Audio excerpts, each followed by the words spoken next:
Hola a todos, soy Sandra Núñez, una estudiante de segundo de Bachillerato Científico de Investigación y voy a hablaros sobre el proyecto que he realizado durante estos 2 años que se titula La biodegradación de los jabones. Bueno, lo primero de todo os voy a hacer una breve introducción al tema y os diré cuál fue el objetivo del proyecto.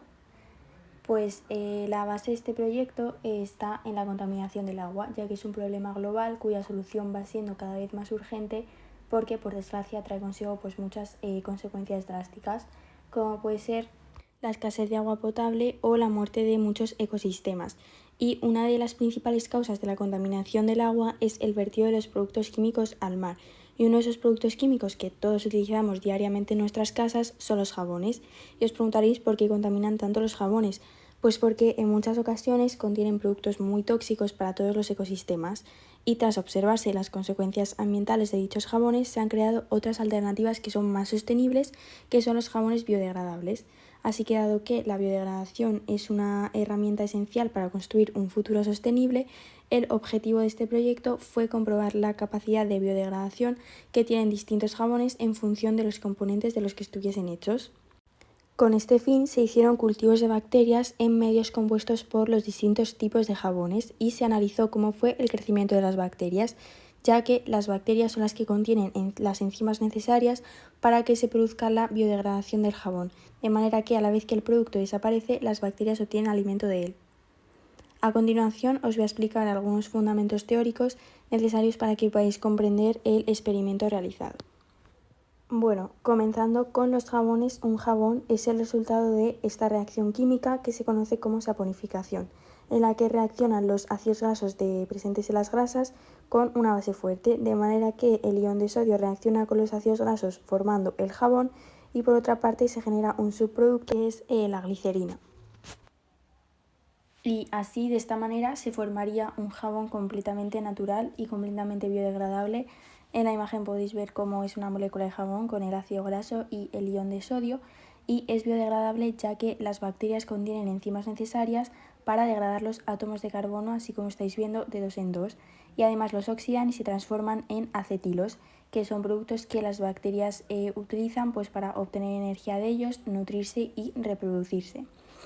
Y estos jabones realizan su función de limpiar a la perfección, pero en muchas ocasiones se añaden otros componentes que hacen que aportan otras propiedades, como puede ser que sean blanqueantes, que tengan un buen olor, que sean suavizantes y demás. Y estos componentes son los que en muchas ocasiones no son biodegradables. Aquí podéis ver los principales. Bueno, en primer lugar los tensioactivos, que son moléculas que tienen la misma estructura que los jabones y por tanto cumplen la misma función. Lo que pasa que son más económicos porque suelen proceder de fuentes artificiales como por ejemplo el petróleo y como veis en su estructura tienen ramificaciones que impiden que se vayan liberando los átomos de carbono. Y luego tendríamos los aditivos, que son componentes complementarios que aportan otras propiedades, y los coadyuvantes, que mejoran la eficacia de los tensioactivos. Y tanto los aditivos como los coadyuvantes son malos para el medio ambiente.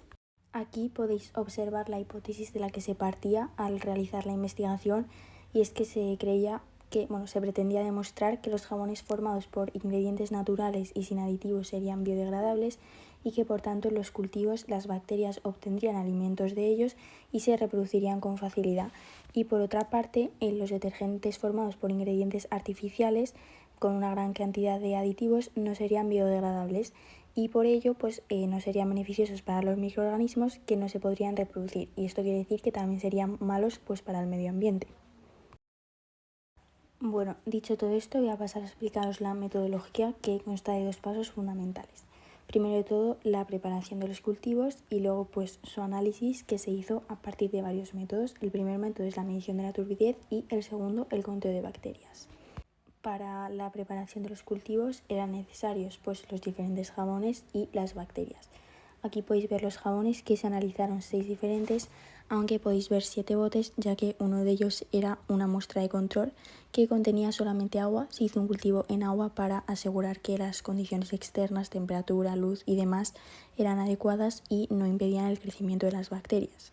Luego los jabones, los 2 primeros, eran como más naturales. De hecho, el primero era casero, fabricado con sosa cáustica y aceite y agua, y el segundo contenía unos ingredientes similares, aunque era de supermercado.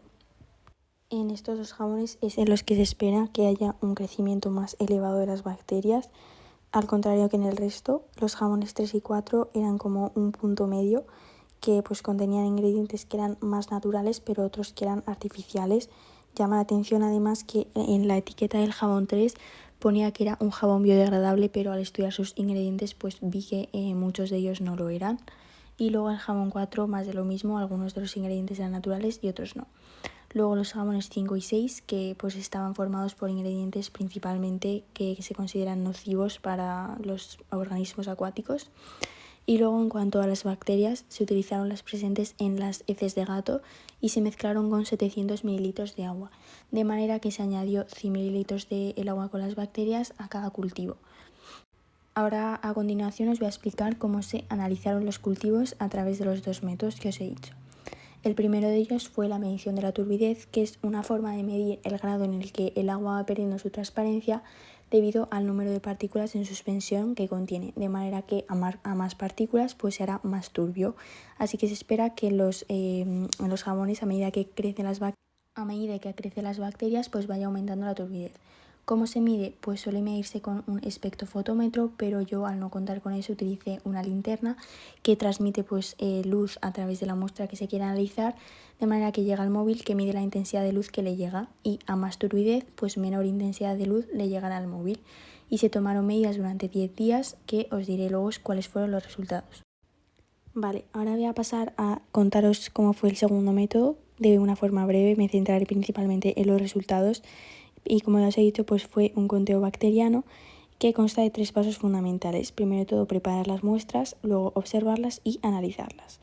Para preparar las muestras, lo que se hizo pues fue con una pipeta añadir una gota de cada cultivo en un portaobjetos, habiendo desinfectado todo previamente.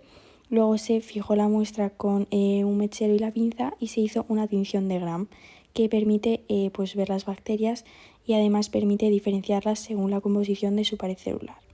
Luego se pasó a observar las bacterias al microscopio y para ello había que tener en cuenta pues varios aspectos. Primero de todo, hay que saber que en las muestras no solo hay bacterias, sino que también puede haber restos de jabón, restos de heces y demás, por lo que hay que atender a las distintas formas y colores que tienen las bacterias.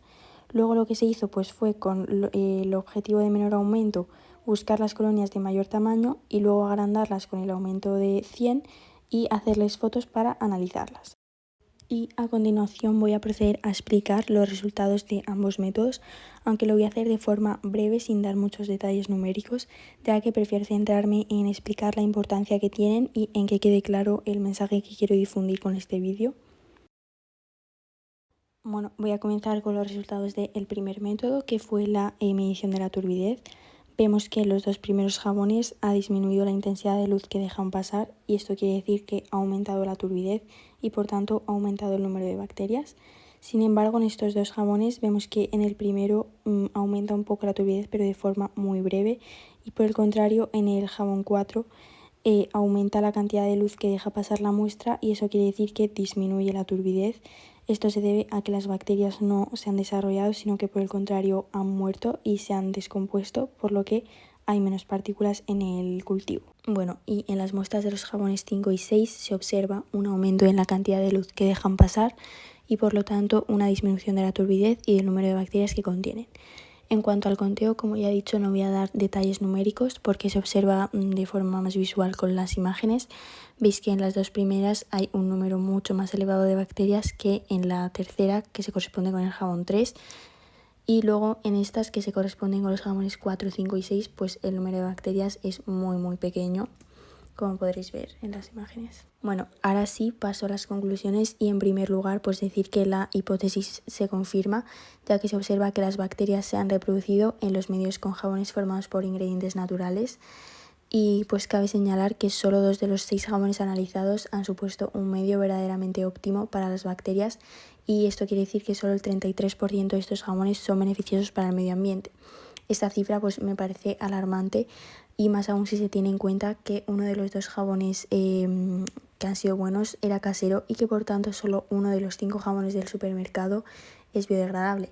Y pues esto indica que productos perjudiciales para el medio ambiente y por lo tanto para los seres vivos están siendo utilizados diariamente por millones de personas que probablemente desconocen los efectos que esto conlleva o que son engañados por falacias, como era el caso del jamón 3, que afirmaba ser biodegradable y sin embargo, pues una vez estudiados sus ingredientes nos hemos dado cuenta de que no lo era.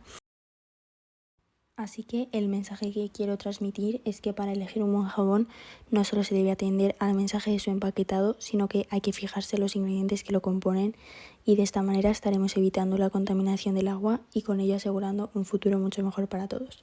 Muchas gracias.